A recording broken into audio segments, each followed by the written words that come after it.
आज हम धन निष्कासन के परिणामों पर चर्चा करेंगे। सबसे पहला परिणाम निकला करों का बोझ तथा देशवासियों की आय में कमी। इस धन निर्गमन का प्रत्यक्ष परिणाम यह निकला कि भारतीयों पर करों का बोझ अत्यधिक बढ़ गया। इन करों का बोझ आय की तुलना में ही आंका जा सकता है। केवल करों की राशि के आधार पर इसके भार का अनुमान नहीं लगाया जा सकता। उदाहरणतः इंग्लैंड में यह कर बोझ प्रति व्यक्ति 2 पौंड 10 शिलिंग था, परंतु यह कर वहाँ की प्रति व्यक्ति आय का 7% से भी कम था, जबकि भारत में कर का बोझ केवल 2 शिलिंग 6 पैसे था। फिर भी यह कर भार प्रति व्यक्ति की आय का 14% से भी अधिक था। इसके अतिरिक्त एक निर्धन व्यक्ति को इन करों को चुकाने के लिए ऋण लेना पड़ता था और ऋण पर दिए जाने वाले ब्याज के कारण वह आर्थिक बोझ निरंतर बढ़ता ही रहता था।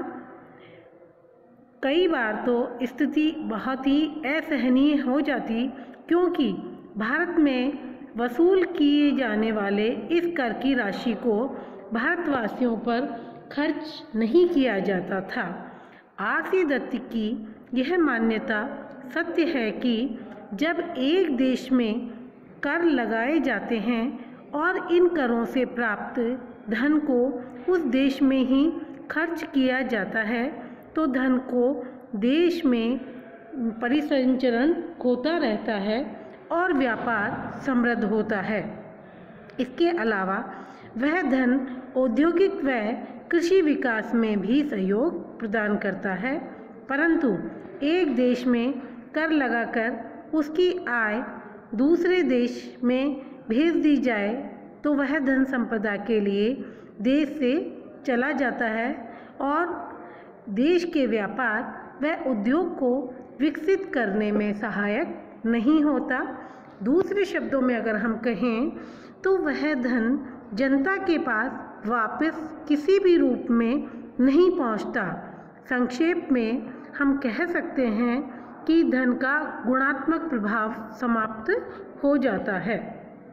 दूसरा, देश का निर्धन तथा बार बार अकालग्रस्त होना। दादा भाई नौरोजी ने धन निष्कासन को पापों के पाप की संज्ञा दी और इसे भारतीय निर्धनता का प्रमुख कारण बताया। अंग्रेजों की आर्थिक नीति के कारण भारत का कच्चा माल इंग्लैंड जाने लगा। इस निर्यात को चाहे भारत के अन्य आर्थिक क्षेत्रों में प्रभाव लक्षित न हुआ हो, परंतु इसने राष्ट्रीय उत्पादन में कमी ला दी। इस कारण भारतवासी पूंजी संचयन में असमर्थ रहे और जब वे पूंजी का संग्रह नहीं कर सके तो वे भारत को औद्योगिकरण के मार्ग की ओर भी अग्रसर नहीं कर सके। इस प्रकार देश में निर्धनता बढ़ती ही चली गई। इस कारण बार बार देश में अकाल पड़ने लगे और उनसे अत्यधिक जन धन हानि होने लगी। 20वीं सदी में भी पड़ने वाले अकालों की संख्या कम न थी। 1943 में केवल बंगाल के अकाल में 30 लाख लोगों की मृत्यु हो गई। इन अकालों का सबसे घिनौना रूप यह था कि लोग भूखे इसलिए नहीं मरे कि देश में अन्न की कमी थी, अपितु इसलिए कि उनमें अन्न खरीदने की ताकत भी नहीं थी। इससे भी बुरी बात यह थी कि अकाल के दिनों में भी भारत से विदेशों को अन्न का निर्यात होता रहा। तीसरा, विदेशी पूंजी ने देश के शोषण को सुगम बनाया। जब भारत में अंग्रेजों ने अपनी पूंजी लगाई तो उसका सारा लाभ इंग्लैंड चला गया। वह धन विदेशी धन भार में संचित नहीं हो सका, परिणामतः विदेशी भारत में आते रहे और अपनी पूंजी निवेश से लाभ कमाकर अपने देशों को भेजते रहे। इस पूंजी निवेश में उन्हें भारतीयों से कोई स्पर्धा भी नहीं करनी पड़ी, अतः उनका भारतीय उद्योग धंधों पर एकाधिपत्य स्थापित हो गया और उन्होंने भारतीय खनिज पदार्थों का अच्छा दोहन किया। खनिज पदार्थों के दोहन के परिणाम स्वरूप इंग्लैंड की पूंजी ही भारत में संग्रहित होती रही, क्योंकि लाभ के रूप में इंग्लैंड पहुंची पूंजी वापस भारत में विदेशी पूंजी के रूप में लगती रही। चौथा, भारतीय किसानों का निर्धन होना। आर.सी. दत्त की मान्यता है कि आर्थिक शोषण का सबसे प्रमुख स्रोत भू राजस्व था और यह भूमि कर किसानों को देना पड़ता था। जब उनके पास भूमि कर देने को धन नहीं होता तो उन्हें अपनी उपज को बेचना पड़ता। उपज के लिए उन्हें पैदावार बढ़ानी होती। इस प्रकार उनके द्वारा उत्पादित खाद्य पदार्थ विदेशों में चले जाते। इससे किसानों को दोहरी मार पड़ती।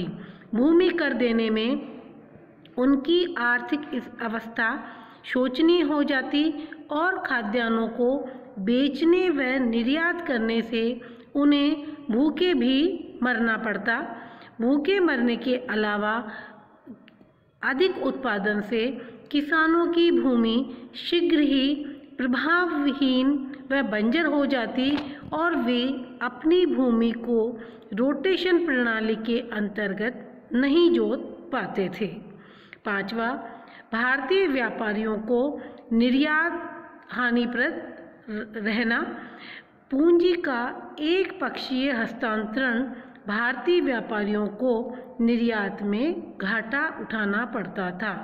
जब भारतीय व्यापारी भारतीय सामान को निर्यात करने का प्रयास करते तो उन्हें विदेशी औद्योगिक देशों से प्रतिस्पर्धा करनी होती थी।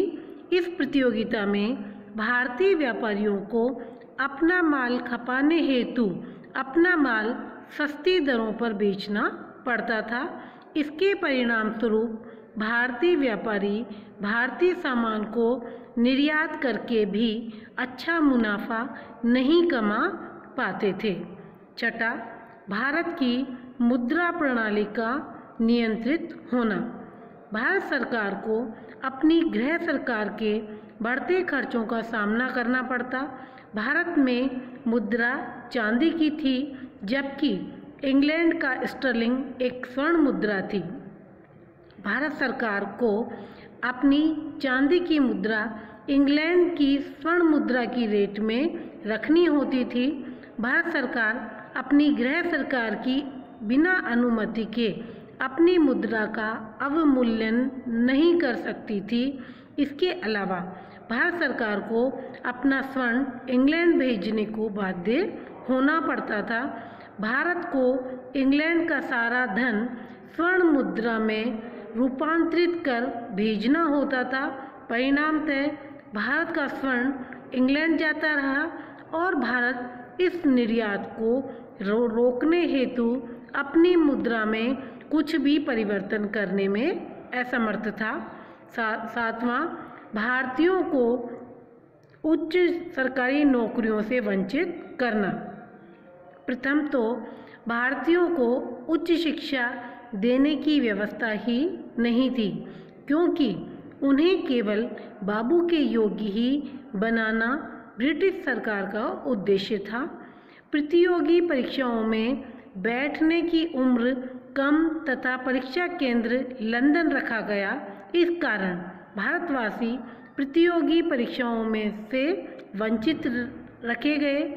जब संपन्न घरानों के कुछ प्रतिभाशाली युवक इंग्लैंड जाकर प्रतियोगी परीक्षाओं में उत्तीर्ण होने लगे तो उन्हें योग्यता के अनुसार उच्च तथा उत्तरदायी पद नहीं दिए गए। इस प्रकार प्रतिभाएं प्रशासन, सेना व विधायिका में जाकर अपनी योग्यता का परिचय भी नहीं दे सकीं, उन्हें छोटे पदों पर ही नियुक्त किया गया। इस प्रकार भारत में धन निष्कासन के अनेक परिणाम निकले, जो निश्चित रूप से भारत की अर्थव्यवस्था को खोखला और कमज़ोर बनाने में सहायक सिद्ध हुए, जिसकी चर्चा और अधिक चर्चा हम अगली कक्षा में करेंगे।